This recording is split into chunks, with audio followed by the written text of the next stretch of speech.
കാട്ടുമൃഗങ്ങൾ നാട്ടിലിറങ്ങി മനുഷ്യരെ ഉപദ്രവിക്കുന്നതും കൊന്നുതള്ളുന്നതുമെല്ലാം സ്ഥിരം സംഭവമായിരിക്കുകയാണ്. ചില മൃഗങ്ങൾ കാട്ടിലിറങ്ങി മനുഷ്യരെ ഗുരുതരമായി പരിക്കേൽപ്പിക്കുകയും മറ്റ് ചിലവ മനുഷ്യരെ കൊന്നുതള്ളുകയും മറ്റ് ചിലവ കാൽ കടിച്ചു മുറിക്കുന്ന അവസരം വരെ ഉണ്ടായിട്ടുണ്ട്.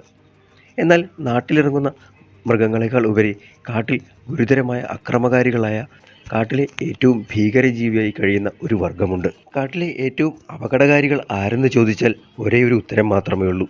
അത് കടുവ, ആന, പുള്ളിപ്പുലി, സിംഹം, കരടി, കാട്ടുപോത്ത് എന്നിങ്ങനെ പല മൃഗങ്ങളുടെയും പേര് പറയും. പക്ഷേ ഇവയെല്ലാം വിറപ്പിച്ചു നിർത്തുന്ന, തക്കം കിട്ടിയാൽ കൊല്ലാനും മടിക്കാത്ത ഒരു കൂട്ടരുണ്ട്. ധോൾ എന്ന് വിളിക്കപ്പെടുന്ന ഇന്ത്യൻ കാട്ടുനായ്ക്കൾ. കന്നഡയിൽ ചെന്നായ എന്ന അർത്ഥം വരുന്ന തോല എന്ന വാക്കിൽ നിന്നാണ് ഈ ധോൾ എന്ന പേര് വന്നത്. ചാരച്ചെന്നായയുടെയും ചുവന്ന ചെന്നായയുടെയും സ്വഭാവങ്ങൾ കൂടിച്ചേർന്നതുപോലെ തോന്നും ഇവയ്ക്ക്. അതേസമയം ഇവയുടെ നീളൽ, നട്ടെല്ലും മെലിഞ്ഞ കാലുകളും പൂച്ചയുടേത് സാമ്യമുള്ളതാണ്. മാംസം കടിച്ചു കീറാനുള്ള കഴിവിനായി വികസിച്ച മുഖപേശികൾ മൂലം തലയ്ക്ക് കഴുതപ്പുലിയുടേതായുള്ള സാമ്യവുമുണ്ട്. വളരെ സംഘടിതരായ ബുദ്ധിയും തന്ത്രവും അടവുകളും ഉള്ള വേട്ടസമൂഹമാണ് ഇവരുടേത്. കാട്ടിലെ ശരിയായ വേട്ടക്കാർ ധോൾ ആണെന്ന് തന്നെ പറയേണ്ടി വരും. കടുവ കഷ്ടപ്പെട്ട് ഒരു ഇരയെ കീഴ്പ്പെടുത്തി കൊന്നു കഴിയുമ്പോഴേക്കും അതിനെ ഭീഷണിപ്പെടുത്തി ഓടിച്ച് തീറ്റ ചിലപ്പോൾ അവർ സ്വന്തമാക്കും. നായ്ക്കളോടും ചെന്നായ്ക്കളോടും കുറുനരികളോടും കാഴ്ചയ്ക്ക് സാമീപ്യമുണ്ടെങ്കിലും അവയോടൊക്കെ ഉൾപ്പെടുന്ന കനീസ് ജനുസിൽപ്പെട്ടവരല്ല ഇവർ. ക്യൂവോൺ എന്ന ജനുസിൽപ്പെട്ടവരാണ് ധോളുകൾ. ഇവരല്ലാതെ ആ ജനുസിൽ വേറെ ജീവികളും ഇല്ല. ക്യൂവോൺ ആൽഫിനസ് എന്ന ശാസ്ത്രനാമത്തിൽ അറിയപ്പെടുന്ന ഈ കാട്ടുനായ്ക്കൾ Asian wild dog, Asiatic wild dog, Indian wild dog, red dog, mountain wolf എന്നൊക്കെയാണ് വിളിപ്പേരുകളിൽ അറിയപ്പെടുന്നത്. ഒരു ആൽഫ മെയിലും അതുമായി ഇണചേരുവാനും പ്രസവിക്കുവാനും മാത്രം അനുവാദമുള്ള 1 or 2 പെൺ കാട്ടുനായ്ക്കളും ഉണ്ടാകും ഒരു കൂട്ടത്തിൽ. 7 മുതൽ 20 അംഗങ്ങൾ വരെയുള്ള കൂട്ടമാണ് സാധാരണയായി ഇവരെ കാണുക. ചിലപ്പോൾ അത് 40 വരെ അംഗങ്ങളുള്ള വൻ സംഘമായും മാറാറുണ്ട്. പരസ്പര സ്നേഹത്തോടെയും വിശ്വാസത്തോടെയും അനുസരണയോടെയും ചേർന്നു നിൽക്കുന്നവർ മാത്രമുള്ള ഒരു ക്ലാൻ ആയിരിക്കും ഓരോ ഗ്രൂപ്പും. നേതാവായി ഒരാൾ ഉണ്ടെങ്കിലും കർശനമായ അധികാര ശ്രേണികൾ ഇവരിലില്ല. സാമൂഹ്യ ജീവിതം നയിക്കുന്ന മറ്റ് മൃഗങ്ങളിലെ നേതാവിനെ പോലെ കാട്ടുനായ് നേതാവ് തൻ്റെ അധികാര സൂചനയും ഗർവവും പ്രകടിപ്പിക്കുന്ന പെരുമാറ്റങ്ങൾ മറ്റ് അംഗങ്ങൾക്ക് മുന്നിൽ പ്രകടിപ്പിക്കുകയൊന്നുമില്ല. അതിനാൽ കൂട്ടത്തിലെ നേതാവ് ആരെന്ന് നമുക്ക് പെട്ടെന്ന് മനസ്സിലാകുകയുമില്ല. എന്നാലും സംഘങ്ങൾ നേതാവിനോടുള്ള സ്ഥാനം, ബഹുമാനം പ്രകടിപ്പിക്കുന്ന പെരുമാറ്റങ്ങൾ കാണിക്കുകയും ചെയ്യുന്നുണ്ട്. അംഗങ്ങൾ തമ്മിലുള്ള മൂപ്പിളമ പ്രശ്നത്തിൽ പരസ്പരം പൊരുതലും വളരെ അപൂർവമാണ്. ഇണചേരൽ പ്രായമായാൽ ചിലർ മറ്റ് ക്ലാനുകളിലെ ഇണപ്രായം ആയവരെ കണ്ടാൽ നേതാവിൻ്റെ അനിഷ്ടം നോക്കാതെ ഒളിച്ചോടി കടന്നുകളയും എന്ന് മാത്രം. അവർ പുതിയ ടെറിട്ടറികൾ കണ്ടെത്തി സ്വന്തം സംഘം വളർത്തിക്കൊണ്ടുവരും. പെണ്ണിനങ്ങൾക്ക് 10 മുതൽ 17 കിലോ വരെ ഭാരമുണ്ടാകും. ആണുങ്ങൾ 15 മുതൽ 21 കിലോ വരെ ഭാരം കാണും. ചെമ്പൻ രോമങ്ങളുള്ള ശരീരം ആണിവരുടേത്. കട്ടി രോമാവരണമുള്ള വാലിൻ്റെ അഗ്രം കറുപ്പ് നിറത്തിലാണുള്ളത്. ഇണചേരൽ കാലം ഒക്ടോബർ അവസാനം മുതൽ ജനുവരി അവസാനം വരെയാണ്.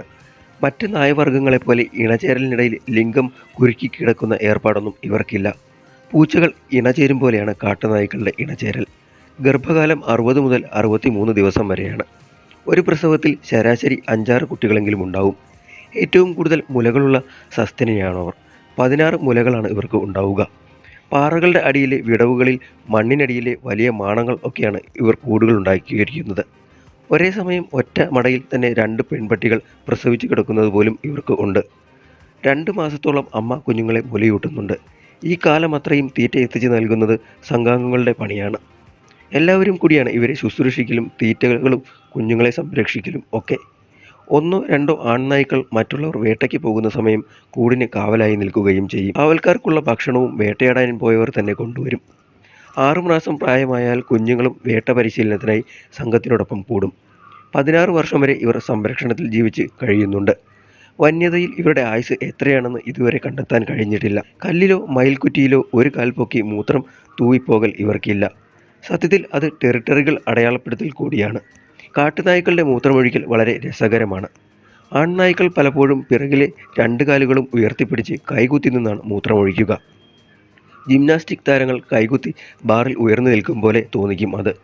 മറ്റ് നായ്ക്കളെപ്പോലെ മൂത്രം തൂവി ടെറിട്ടറി അടയാളപ്പെടുത്താൻ ധോളുകൾ തയ്യാറല്ല. നിലം മാന്തി അടയാളപ്പെടുത്തുന്ന രീതിയും ഇവയ്ക്കില്ല. ചെന്നായ്ക്കളെപ്പോലെ ഉറക്കെ ഓലിയിടുകയുമില്ല. കടുവകളുടെ മുന്നിൽ പെട്ടെന്ന് വിട്ടുപോയാലും മറ്റും അപൂർവമായി മാത്രം സാധാ നായ്ക്കളെപ്പോലെ കുരയ്ക്കുന്ന ശബ്ദം ഉണ്ടാക്കാറുണ്ട്. കനത്ത പൊന്തകളിലൂടെ ഓടുന്നതിനിടയിൽ സംഘാംഗങ്ങൾക്ക് മുന്നറിയിപ്പുകൾ നൽകാനും ഓരോരുത്തരോടും പ്രത്യേക നിർദ്ദേശങ്ങൾ നൽകുവാനും ചില ചൂളംവിളി ശബ്ദങ്ങൾ ഇവർ ഉണ്ടാക്കുന്നുണ്ട്. അതിനാൽ വിസിലിംഗ് ഡോഗുകൾ എന്നും ഇവർക്ക് പേരുണ്ട്. മുരളുകയും ചിനയ്ക്കുകയും ഒക്കെയാണ് പരസ്പര ആശയ കൈമാറ്റത്തിനും മുന്നറിയിപ്പിനും ഒക്കെയായി ഉപയോഗിക്കുന്ന മറ്റ് ശബ്ദങ്ങൾ. വാല് താഴ്ത്തലും നിവർത്തിപ്പിടിക്കലും ചെവി ഉയർത്തലും താഴ്ത്തലും രോമങ്ങൾ വിതർത്ത് പിടിക്കലും ഒക്കെ പലതരം അവസരങ്ങൾക്കനുസരിച്ച് പെരുമാറ്റത്തിൻ്റെ ഭാഗമായി കാണാം. നക്കലും ചേള പൊളിക്കലും ഒക്കെ സ്നേഹ ദേഷ്യ പ്രകടനങ്ങളുമാണ്. പുലർക്കാലമാണ് ഇവരുടെ ഇഷ്ട വേട്ട സമയം. നിലാവുള്ള രാത്രികളിലും വേട്ട നടത്തും. പകലൊക്കെയും ഭക്ഷണം കിട്ടും വരെ തിരഞ്ഞ് ഓടിക്കൊണ്ടിരിക്കും. കൊന്നു തിന്നുക എന്നതല്ല ഇവരുടെ രീതി. കുറച്ചുകൂടി ഭീതികരമാണ്. അതാണ് ഇവിടെ എടുത്തു പറയേണ്ടത്. ചാവുന്നതിന് മുമ്പ് തന്നെ തിന്നു തുടങ്ങും. എല്ലിൽ നിന്നും മാംസം പൂർണ്ണമായും വേർപെടുത്തി മാറ്റിയെടുക്കാൻ പ്രത്യേക കഴിവുണ്ട് ഇവയ്ക്ക്. ഭക്ഷണത്തിൽ മാംസം തന്നെയാണ് പ്രധാന പങ്ക്. വലിയ ഊർജം ആവശ്യമുള്ളതാണ് ഇവരുടെ വേട്ട ഓട്ടങ്ങൾ. സാധാരണ നായ്ക്കൾ മിശ്രബുക്കുകളായി പരിണാമം സംഭവിച്ചവയാണ്. അവയുടെ പല്ലുകൾ അത്തരത്തിൽ പരിഷ്കരിക്കപ്പെട്ടിട്ടുമുണ്ട്. എന്നാൽ ധോളുകൾക്ക് മാംസഭക്ഷണത്തിന് മാത്രം ഉതകും വിധം പരിണമിച്ചതാണ് പല്ലുകൾ. ഒറ്റയിരുപ്പിന് 4 കിലോ മാംസം വരെ ഇവർ അകത്താക്കും. വലിയ ഓട്ടങ്ങൾക്ക് ശേഷമാകും 100 കിലോ വരെ ഭാരമുള്ള വലിയ കുളമ്പ് ജീവികളെ ഇവർ കൊല്ലുന്നത്. പുള്ളിമാനും മ്ലാവും പന്നിയും മാത്രമല്ല, കരുത്തരായ കാട്ടുപോത്തിൻ്റെ കുഞ്ഞുങ്ങളെ പോലും വേട്ടയാടി കൊല്ലും. അസമിൽ ഒരു ആനക്കുട്ടിയെ കൊന്നതായും റിപ്പോർട്ടുണ്ട്. സംഘത്തിലെ പിള്ളേർക്കാണ് തീറ്റയിൽ മുൻഗണന. അവർക്ക് മാംസം പൊളിച്ചു കീറിയും ഒക്കെ ഒരുക്കി നൽകുന്നുണ്ട്. കുടൽമാലയും മറ്റും തിന്നാതെ ഒഴിവാക്കുകയാണ് ചെയ്യുന്നത്. ധാരാളം കുഞ്ഞുങ്ങൾ ഓരോ പ്രസവത്തിലും ഉണ്ടാകുന്നതിനാൽ അവരെ പോറ്റാൻ വേണ്ടി തന്നെ നന്നായി കഷ്ടപ്പെടും ബാക്കിയുള്ളവർ. കിലോമീറ്ററുകൾ വിസ്താരമുള്ളതാണ് ഓരോ സംഘത്തിൻ്റെയും ടെറിട്ടറികൾ. ഒരു ദിവസം തന്നെ ഇവർ എത്രയോ കിലോമീറ്റർ സഞ്ചരിക്കും. സംഘമായി മാറി മാറി ഇരയെ ഓടിച്ചിട്ട് ക്ഷീണിപ്പിക്കലാണ് പ്രധാന തന്ത്രം. കഴിയുന്നതും വളഞ്ഞിട്ട് ഓടിച്ച് വെള്ളത്തിൽ ഇറക്കാൻ ശ്രമിക്കും. അവിടെ ഇവർക്ക് കൂടുതൽ മേൽക്കൈ കിട്ടുന്നുണ്ട്. തീറ്റ കഴിഞ്ഞ് ധാരാളം വെള്ളം കുടിക്കുന്ന ശീലവും ഇവർക്കുണ്ട്. സ്ട്രാറ്റജി, ഡ്രീം, സ്പീഡ് ഇത് മൂന്നും കൃത്യമായി സമ്മിശ്രണം ചെയ്താണ് ഇവരുടെ ആക്രമണ തന്ത്രം. വേട്ടയാടൽ വലിയ ഊർജ്ജ ചെലവുള്ള പരിപാടിയായതിനാൽ അല്ലാത്ത സമയങ്ങളിൽ വെറുതെ അലഞ്ഞു കളിക്കില്ല. ഉള്ള ഊർജം നഷ്ടപ്പെടുത്താൻ ശ്രമിക്കാതെ ടണലുകളിൽ വിശ്രമിക്കുകയാണ് ചെയ്യുക. കൃപാകർ, സേനാനി എന്നിവർ ചേർന്ന് ബന്ദിപ്പൂരിലും മുതുമലയിലും ഷൂട്ട് ചെയ്ത് 2006 നാഷണൽ ജിയോഗ്രാഫിക് ചാനലിന് വേണ്ടി നിർമ്മിച്ച വൈൽഡ് ഡോഗ് ഡയറീസ് എന്ന വന്യജീവി സിനിമയാണ് ഇവയുടെ പ്രത്യേക ജീവിത രീതികളെക്കുറിച്ച് ലോകത്തിന് കൂടുതൽ വിവരങ്ങൾ നൽകിയത്. 12 വർഷത്തോളം കാട്ടുനായ്ക്കളുടെ പിറകെ നടന്നാണ് ഇവർ ഇരുവരും സംഘത്തിലെ കൗതുകങ്ങൾ ലോകത്തിന് കാട്ടിക്കൊടുത്തത്. അതിനിടയിൽ രണ്ടാളും ഒരു തവണ വീരപ്പൻ്റെ തടവിലും അകപ്പെട്ടിട്ടുണ്ട്. നിലവിൽ 2000-ഓളം കാട്ടുനായ്ക്കൾ മാത്രമേ ബാക്കിയുള്ളൂ എന്നാണ് കരുതപ്പെടുന്നത്. വളർത്തുനായ്ക്കളിൽ നിന്നും സംക്രമിച്ച പലതരം രോഗങ്ങളും വളർത്തുമൃഗങ്ങളെ ആക്രമിക്കുന്നതിനാൽ ഗ്രാമീണർ കൊന്നു തീർത്തും ഇരകൾ കുറഞ്ഞതും ഇവയുടെ സ്വാഭാവിക ആവാസ മേഖലയുടെ നാശവും ഒക്കെയാവാം എണ്ണത്തിൽ കുറവ് വന്നത് എന്നാണ് കരുതപ്പെടുന്നത്.